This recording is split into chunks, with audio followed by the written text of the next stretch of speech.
What's up, guys? Welcome back to another episode of Mind Something. If you're new here, my name is Jake, and in today's video, is Moore's Law dead? We're going to get opinions from Intel, AMD, and Nvidia. We're also going to take a look at the short-term electric forecast, then HiveOs and why you shouldn't forget to update it to the latest version. Also, radiant daily emissions, and then I have a special request to HiveOs. And lastly, why isn't China going to get any AMD reference series 7000 series GPUs? So, you know the drill. Do me a favor, hit the like and hit the subscribe if you haven't already, and let's just jump straight in and take a look at the market. So right now, Bitcoin's coming in at 17,070, Ethereum at 1,267, XRP at 39 cents, Dogecoin at 10 cents, Cardano at 31 cents, Polygon at 91 cents, Polkadot at $5.50, Litecoin at roughly 80 bucks, Solana sitting at about 14, and I feel like I'm just repeating the same numbers every day. There's just not very much movement in the top, 15 or 20 by market cap at all lately. Let's take a look at Kaspa real quick. So Kaspa is currently down 8% on the 24-hour chart. Time of recording right now is 7:52 p.m. on Wednesday evening. And if we take a look at the annual chart here, one thing that I'm noticing here is this looks very much like a Wyckoff accumulation. And, it's really tough to say how well TA is going to work on such a new coin. But, if this is Wyckoff accumulation, then we potentially have some further downside to go. But anybody trying to predict where things are going in the crypto market is surely going to be made a fool of. So I'm just going to say, I guess time will tell. Anyways, taking a look at Radiant real quick, it is up 8% or 8.5%, sitting at 0.002197. And yesterday I speculated that once we got to the 0.002 range, we would probably have a pullback. And we did. We had a pullback once it got to 0.0024. But then we basically caught support at around 0.0019. And we're currently heading back up in the right direction. I don't know if it'll continue, but I'd be surprised if it continues the exact same path that it's been on, which is slow and steady, basically. The coin market cap listing obviously is going to do a lot for the price. I think we pumped about 40% yesterday in total. Oh, look at this. We're up to 17% right at this very moment, 0.002215. Wow. Interesting. Well, I hope you guys have a bag of it. Anyways, let's take a look at a few of the others. So Flux is coming in down about 2.5% at 53 cents. Ergo is coming in down about 0.5% at $1.38. So overall, yeah, just kind of slow and steady and sideways with the exception of Radiant at the moment. So let's go ahead and jump into this article that I saw about Moore's Law. So this is from TechSpot. It says, Moore's Law isn't dead according to AMD, but it has changed. Since 2017, Jensen has declared Moore's Law dead several times. It has typically been in response to consumer inquiries about the steady increasing prices of Nvidia's graphics cards. While Nvidia graphics cards are usually good products, the GTX 1630 being an exemplary instance, buyers are justified in being curious about the ever-growing prices for their products. For example, in 2013, Nvidia launched the GTX 780 for a retail price of $650. Meanwhile, last month, the RTX 4080 started at a staggering $1,200. That's a price increase of nearly 85%, and while the performance boosts have certainly been more than that, the dollar's value has not grown in the same manner over the last 9 years.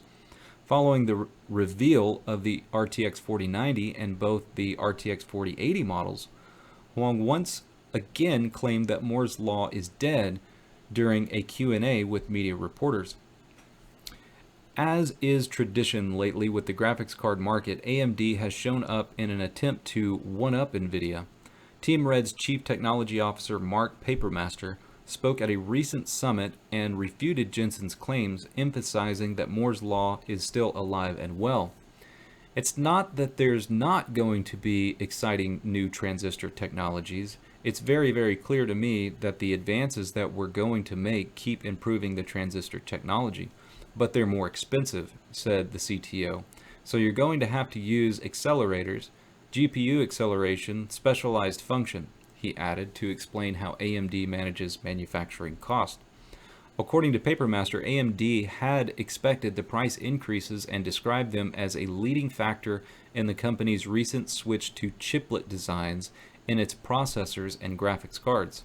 The conflicting report from AMD and Nvidia are puzzling once you remember that both companies received processor wafers from TSMC. Team Red seems to be pushing to circumvent the supposed death of Moore's Law, while Team Green has seemingly decided to fully embrace the Moore's Law is dead philosophy. Overall, in the words of the great Mark Twain, the reports of Moore's Law's death were greatly exaggerated. Okay, he didn't say that.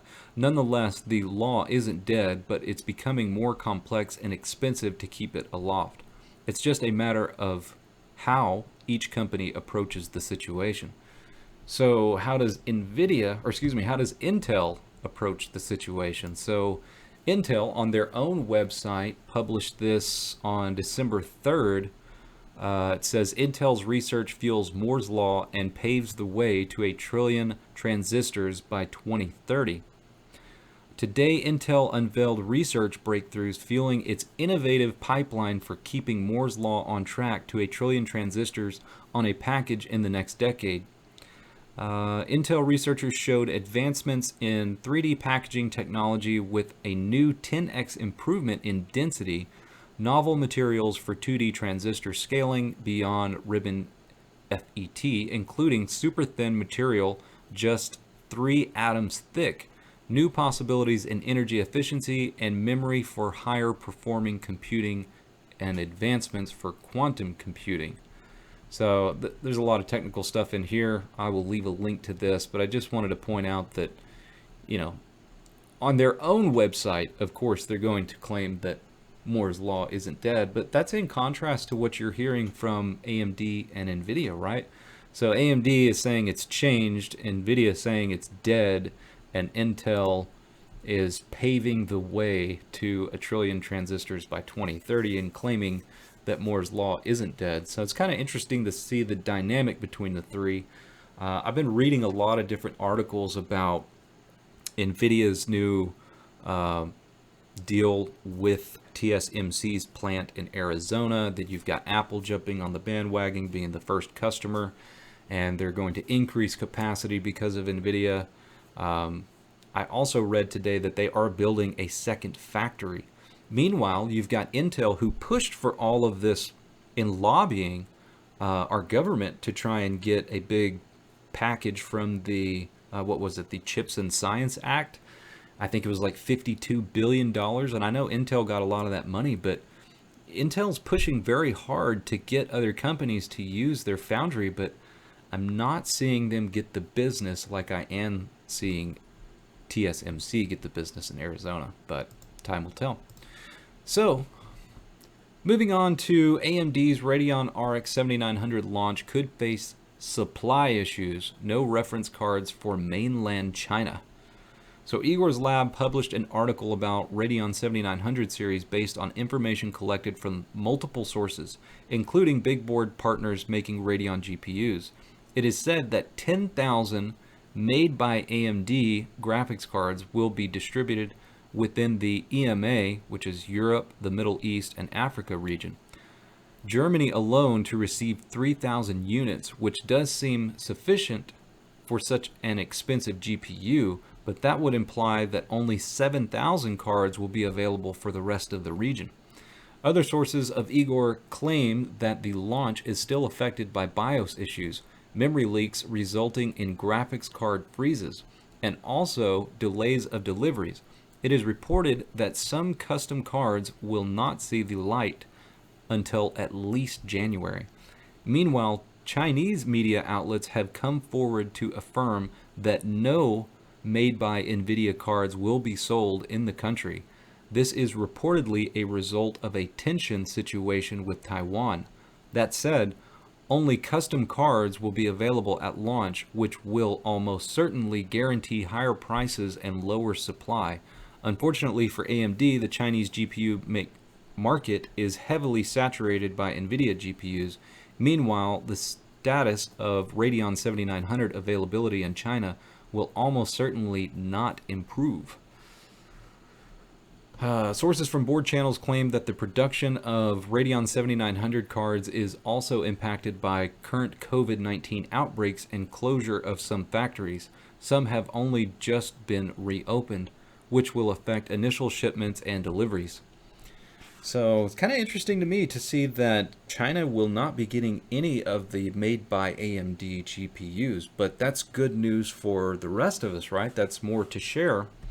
However, I can't seem to find how many of them are going to be specifically for the Americas, so North America, South America, Canada, but hopefully it's a lot more than 10,000, because that is not very many cards, especially when you compare that to what Nvidia is producing for the 4090.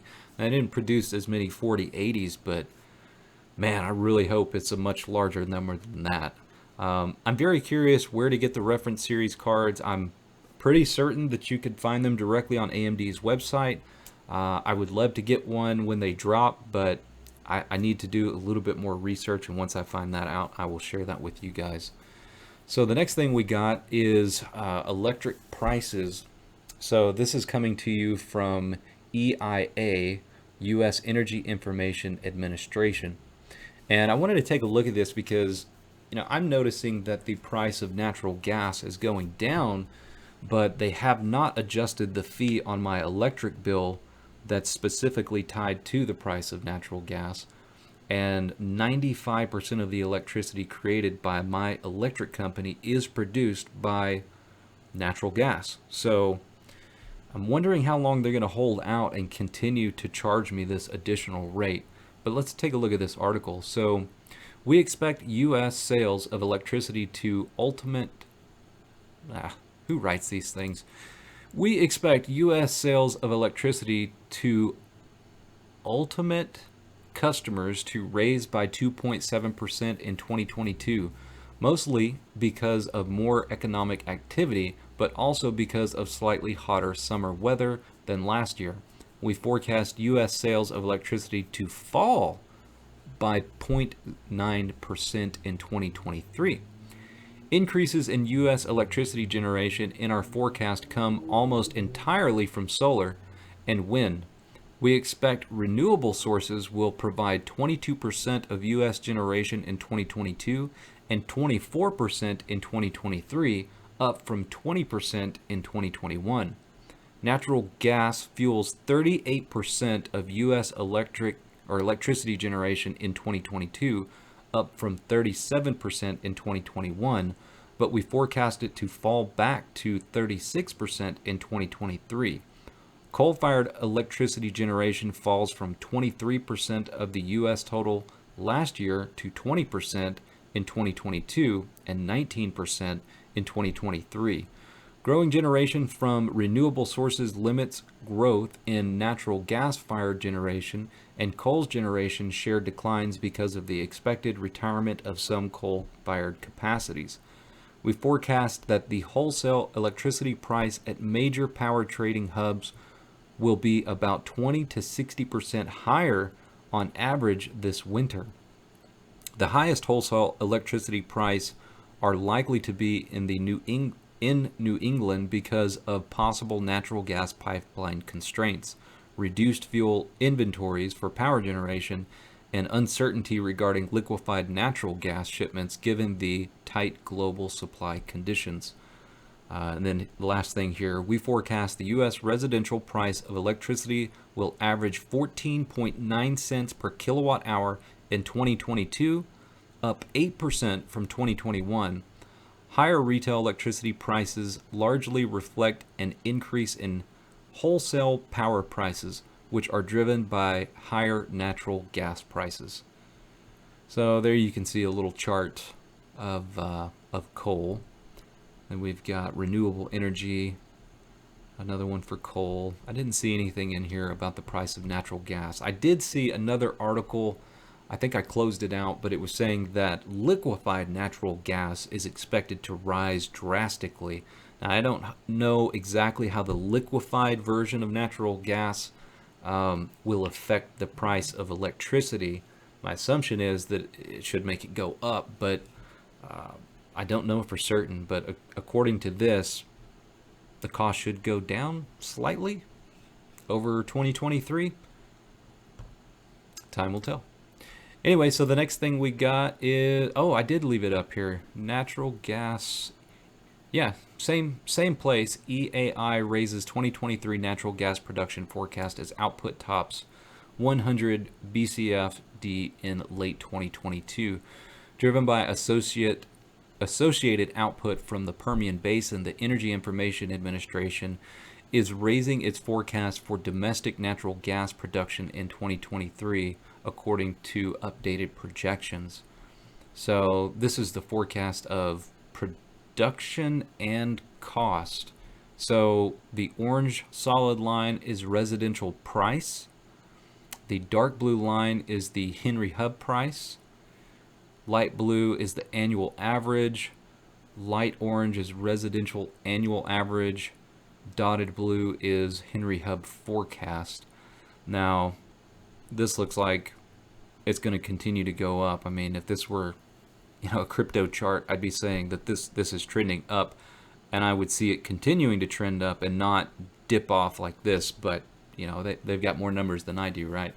And as far as the price is concerned, it looks like it's going to trend sideways, but who knows? All right, so next thing I want to talk to you guys about was something that I was seeing in Radiant's Discord that I wanted to share with you.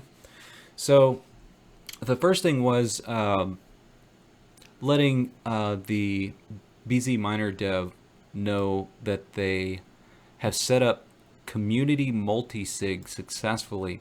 Would be nice if you could implement Community Fund in one of your next releases. And this got me to thinking about the video from yesterday in regards to Kaspa wanting to implement a 2% miner tax. And that's basically what they're asking him here, is if it's possible to set up a fund for development on Radiant in the next release of the miner. And of course, this should be something that is optional and which I brought up. And I think everybody in here agrees, which is really good to see. I felt like I got a lot of pushback in Kaspa's Discord, and just an update on that situation. At the end of that conversation, if you remember correctly, I asked him to reword the proposal so that it did not include the words "from now on," but just want to let you guys know, he said he would, and it has not been changed. So I'm going to send a reminder, a very friendly reminder, to see if that's going to change, but yeah, apparently it's not a priority. So let's just take a look at some of these other things. So I mentioned that I had discussed this in that recent video, and someone chimes in here. This person is from ViperNet, by the way. This would most likely be the easiest method to do it. It would have to be easy for people to enable or disable it.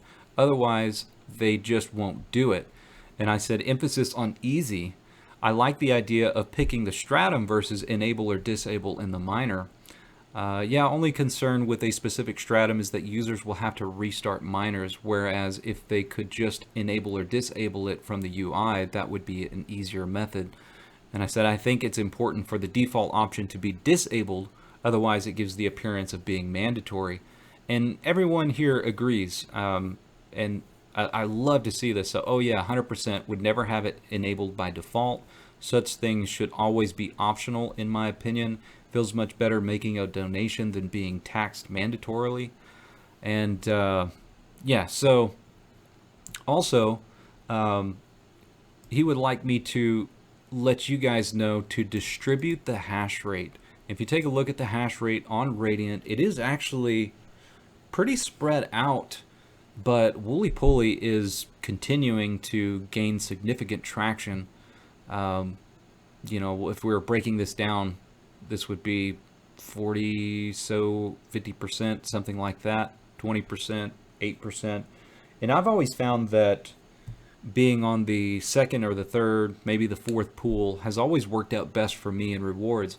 You know, obviously the largest pool is going to get the most blocks, but the problem with that is you're splitting it with more people. Usually if you're on the second or third pool, you're going to be getting a lot of those blocks, but you're also not sharing it with as many people. I mean, technically it should all even out, right? But in my experience, being on the second or the third pool has always worked out really well in my favor. So I recommend that you guys, if you can, you know, depending on your geographical location, try to spread this hash rate as much as you can, and we don't have to worry about any kind of 51% attacks or any kind of funny business. So continuing on with Radiant, considering that it, you know, it's still pumping right at this very moment, profitability on the farm is still coming in at $11.10, and, or excuse me, revenue is $11.10, profit is $6.30, which was, I think, what it was yesterday, almost exactly. Let's refresh, see if it's changed. It's gone up, actually. $11.59 in revenue and $6.79 in profit. Let's go ahead and take a look at the rest of the coins on what to mine real quick. So, oh, what is this? This is at 7 cents per kilowatt hour. That is why. Let's change that. Yeah, that makes a significant difference. So Meow Coin still negative $6.50. Kapow negative $6.50. Kaspa coming in at 38 cents in profitability, which is pretty low. It's pretty low. And you know, it's funny, I think that Kaspa's difficulty, I don't know if the difficulty has gone down, but the hash rate has gone down. And look at this. The amount of coins that you're accumulating is going up at this very moment. Even though profitability is taking a little bit of a hit, that's just because of the price of the coin at the moment. So, you know, if you're interested in accumulating more Kaspa, of course, one way is to mine it. Another way is to mine Radiant and then exchange it for Kaspa. Now, I like to keep about a 50% mix between the two. And I'm pretty close to that right now. So I'm just going to stick with that strategy and see how it works out. Anyways, moving on, we got some change logs for HiveOs. So they did finally add LOL Miner version 1.64. And I shouldn't say finally because that didn't take them very long. The last update that they had was on November 24th.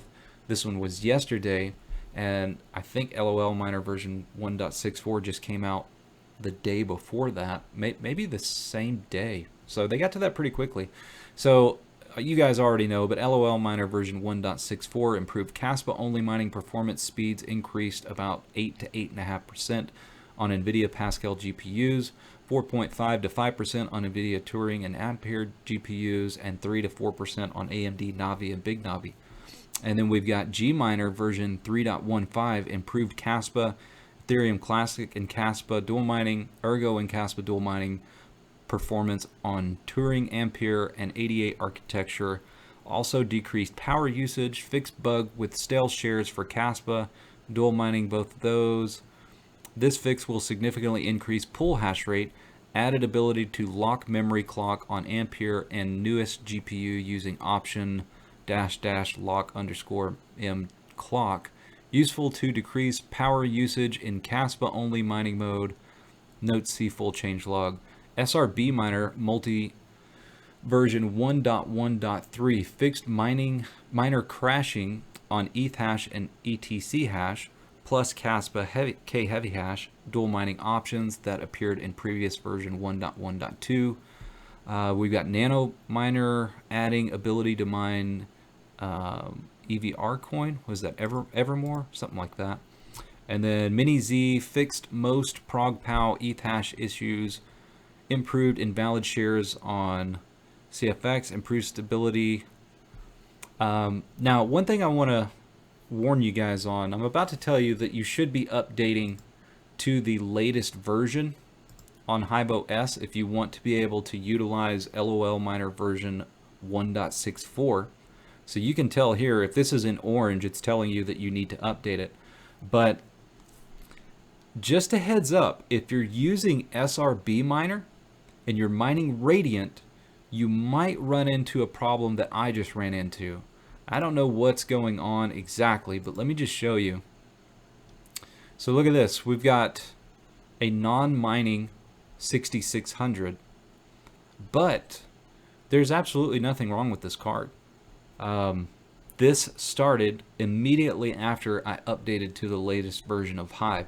Now, I don't know if it's something on Hive's end or if it's something on SRB Miner's end, but let me show you. I'm going to go into my flight sheet and let's just change this to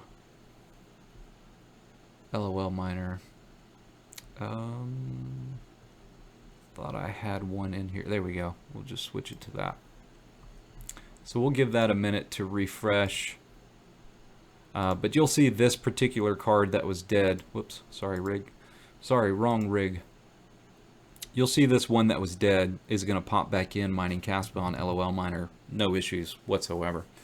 Also, I am going to do a test comparing LOL Miner version 1.63 to 1.64, as well as BZ Miner 1, is it 1.1.1? Something like that. Whatever the latest version of BZ Miner is, we're going to do all three of those. We're going to do a 24-hour test. We're going to do it on a static pool, and we're going to do it on one specific rig instead of all of the rigs. So I'm going to use Tatooine because it has a pretty good variation of cards. So we got a 3060 Ti, a 3070, a 3080 Ti, a 3080, and also a 3070 Ti. So I figured that one would be a good one to do the test on, and as soon as I have all those results, I will show you a head-to-head comparison. And then last couple of things here. So Radiant is the 19th coin of all proof of work coins in daily emissions. Check this out. So it is moving up the list here. And let's see, Kaspa is number 6. Of course, Bitcoin is number 1, Dogecoin 2, Litecoin 3, followed by Zcash, Chia, Kaspa, Zil, Novo, Ravencoin, Bitcoin Cash, Monero, and Ergo is still up there at number 14. That's impressive. But yeah, to see Radiant in the top 20, man, that is phenomenal. And then the last thing I wanted to talk about is a tweet that I sent out to HiveOn. And I basically just laid it out there. I know you guys are probably struggling with this too. So HiveOn, could you add a place to lock core and memory while using core offset, no matter which miner you're using, without having to know every miner's parameters? It's getting a bit cumbersome. So for example, you know, we've got core and we've got memory and we've got power limits, we got fans. But now that we're, you know, having all these breakthroughs in efficiency with some of these core intensive algorithms, you've got to go in here to your extra arguments and you've got to add your locked memory, you got to add your core clock offsets, and then you got to add your locked core clock. And it would be nice to not have to remember the difference between, let's say for instance, BZ Miner and LOL Miner, and I'm certain that other miners either have this feature or will be having these features as well. And I just feel like it's something that should be in the overview page where you can just go in here and edit all these things right here instead of having to do it in the extra arguments. And really what's getting everybody is, you know, if you're not familiar with, let's say for instance, BZ Miner, and you don't know the particular command, then you've got to go to their page, you got to look at all of their parameters and the commands, and that's not going to be the exact same thing for LOL Miner. So it'd be nice if they add this. They did reply and they said, if I can find it, feel free to submit a feature request to brian@hiveos.farm for this and anything else you would like to see included or improved. We're always looking for suggestions. So here you go, guys. I got my email ready to go. Everything's explained and it's sent. So we'll see if they implement it. would be awesome. If they do, I'm sure you guys will know, but hopefully I'll be the first ones to tell you. Anyways, that's all I got on this video. Thank you for watching. Remember, hit the like, hit the subscribe. We do have super chats enabled now. Hope you guys have an awesome day, and I will see you tomorrow.